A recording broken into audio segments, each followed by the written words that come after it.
ఈరోజు జగన్ గారికి వస్తున్న క్రేజ్ చూసి జలసీతో చంద్రబాబు నాయుడు గారు, లోకేష్ గారు, పవన్ కళ్యాణ్ గారు, హోమ్ మినిస్టర్ గారు కలిసి కుట్రపూరితంగా చేస్తున్న ప్రచారం అనేది ఈరోజు అందరికీ అర్థమైంది. ఎందుకంటే మీరు అందరూ చూశారు, రాప్తాడులో జగన్మోహన్ రెడ్డి గారు వెళ్తే ఎలా జన సముద్రం రోడ్డు మీదకి వచ్చిందో, అలాగే పొదిలికి వెళ్ళినప్పుడు ఎలా జన సముద్రం వచ్చిందో మనం చూసాం, సత్తెనపల్లికి వెళ్ళినప్పుడు. సో ఎక్కడెక్కడ జగనన్న వెళ్తుంటే అక్కడ జన సముద్రం ఆయన వెనక ప్రవాహంలాగా పరుగులు తీస్తుంటే సో మళ్ళీ జనాల్లో ఒక చర్చ లేసింది. ఇది ఈవీఎంల వల్ల వచ్చిన ప్రభుత్వమే తప్ప జగనన్న మీద ప్రజలు అభిమానం అలాగే ఉంది, జగనన్నకి ఓట్లు వేసింది నిజం అనేది ప్రచారం అవుతుంటే అది చూసి సహించలేక ఎక్కడ ప్రోగ్రామ్ అయితే అక్కడ లోకల్ లీడర్స్ని, లోకల్ ఇన్ఛార్జెస్ని ఎలా కేసులు పెట్టి ఇబ్బంది పెడుతున్నారో మనం కళ్ళారా చూసాం.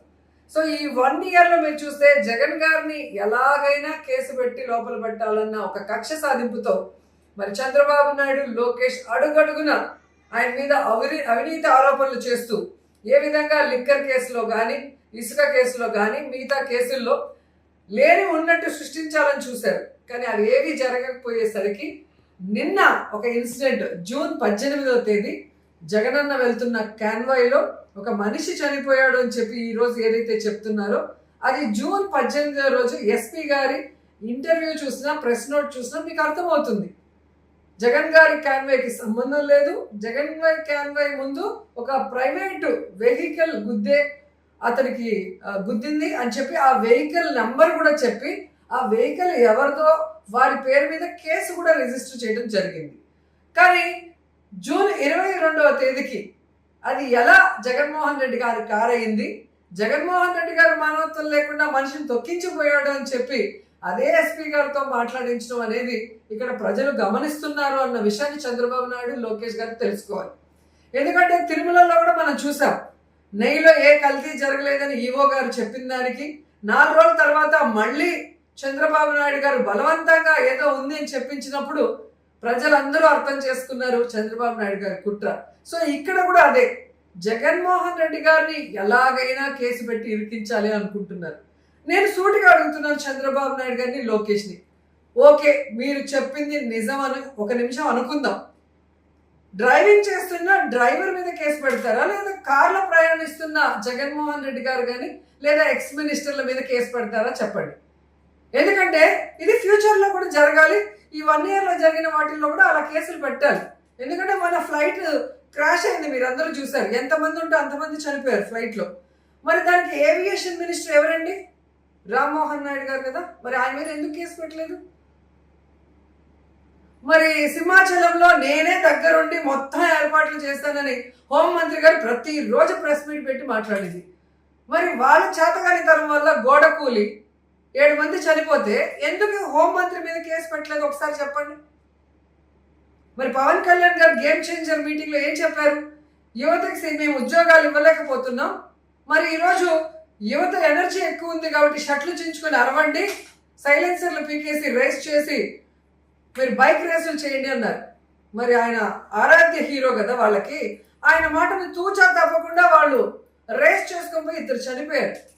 మరి చెప్పిన పవన్ కళ్యాణ్ గారి మీద ఎందుకు కేసు పెట్టలేదో చంద్రబాబు నాయుడు గారు మాకు చెప్పాలి.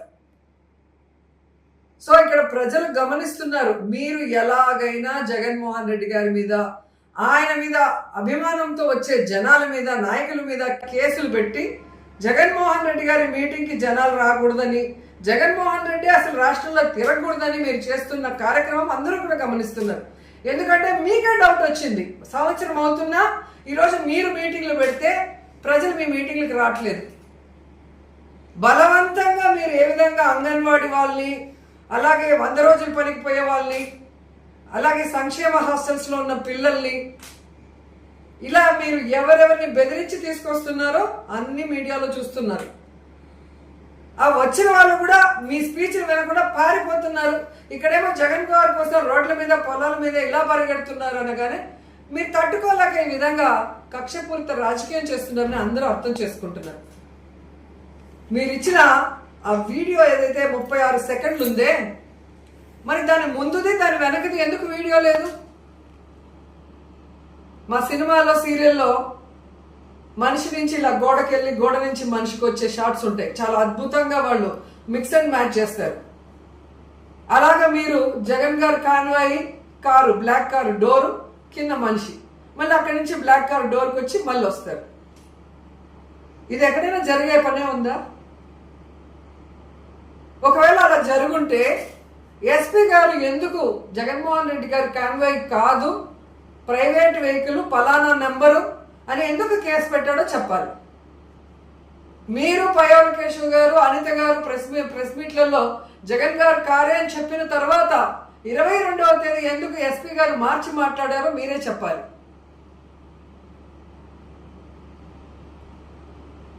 ఇలా అయితే చంద్రబాబు నాయుడు గారు భవిష్యత్ రాజకీయాల్లో ఒక ఫ్లైట్ యాక్సిడెంట్ అయితే ఆ ఫ్లైట్ సంబంధించిన మినిస్టర్ని అరెస్ట్ చేయాలి. ఒక ట్రైన్ యాక్సిడెంట్ అయితే దానికి సంబంధించిన మంత్రిని అరెస్ట్ చేయాలి, లేదా దాంట్లో ఉన్న ప్యాసింజర్లు అందరి మీద అరెస్ట్ చేయాలి, మీరు చెప్పిన దాన్ని బట్టి చూస్తే. సో పక్కన ప్రయాణం చేస్తున్న వ్యక్తి మీద కేసు పెట్టడానికి ఈరోజు లేని దాన్ని సృష్టించి మరీ బురద చల్లి జగన్ గారికి మానవత్వం లేదు అంటే ఈ రాష్ట్ర ప్రజలు నమ్మే పరిస్థితి లేదు. ఎందుకంటే 5 సంవత్సరాల కాలంలో కోవిడ్ టైంలో జగన్మోహన్ రెడ్డి గారు ప్రతి కుటుంబాన్ని తన సొంత కుటుంబంగా భావించాడు కాబట్టి ఈ దేశంలో ఏ ముఖ్యమంత్రి చేయనటువంటి విధంగా ప్రతి ఇంటికి కూడా టెస్టులు చేయించి, ఎవరికైనా కోవిడ్ వస్తే వాళ్ళని కోవిడ్ సెంటర్లు పెట్టి ఆ చుట్టుపక్కల ఉన్న ఇళ్ళకి మెడికల్ కిట్స్ ఇచ్చి శానిటేషన్ చేయించి, సీరియస్ అయిన వాళ్ళకి ఆరోగ్యశ్రీ కింద పెట్టి వాళ్ళకి ఇబ్బంది లేకుండా ఫైనాన్షియల్ సపోర్ట్ ఇవ్వటమే కాకుండా ప్రతి ఇంటికి కూడా ప్రొవిజన్స్ మళ్ళీ 1000 రూపాయలు ఇచ్చి ఎలా కాపాడుకున్నారో మనం చూసాం. అలాగే వెల్ఫేర్ స్కీమ్స్ పేద కుటుంబాలకి అండగా ఒక పెద్ద కొడుకులాగా ఎలా నిలబడ్డారో అందరూ చూశారు. కాబట్టి జగన్ గారికి మానవత్వం ఉందా లేదా అంటే ఆయన ఎంత మానవత్వం ఉన్న వ్యక్తి ఈ రాష్ట్ర ప్రజలకు తెలుసు. మానవత్వం లేని వ్యక్తులు మీరు, మీ అబ్బాయి, మీ డిప్యూటీ సీఎం గారు రాష్ట్ర ప్రజల దగ్గర మోసం చేసి ఓట్లు వేయించుకొని ఈరోజు రాష్ట్ర ప్రజల్ని, మహిళల్ని, రైతుల్ని గాలి కొదిలేసి ఈ విధంగా రెడ్ బుక్ రాజ్యాంగంతో కష్ట సాధింపు చర్యలు చేస్తూ ఈరోజు అన్ని వ్యవస్థల్ని నిర్వీర్యం చేస్తూ రాష్ట్రాన్ని సర్వనాశనం చేస్తుంది మీరు. ఇది రాష్ట్ర ప్రజలు గమనించారు కాబట్టే అందరూ కూడా మీ మీద తిరగబడుతున్నారన్న విషయం తెలుసుకోండి. ఇప్పటికైనా ఈ దొంగ కేసులు పెట్టడం, రెడ్ బుక్ రాజ్యాంగాలు పక్కన పెట్టకపోతే ఖచ్చితంగా ప్రజలు మీకు బుద్ధి చెప్తారు.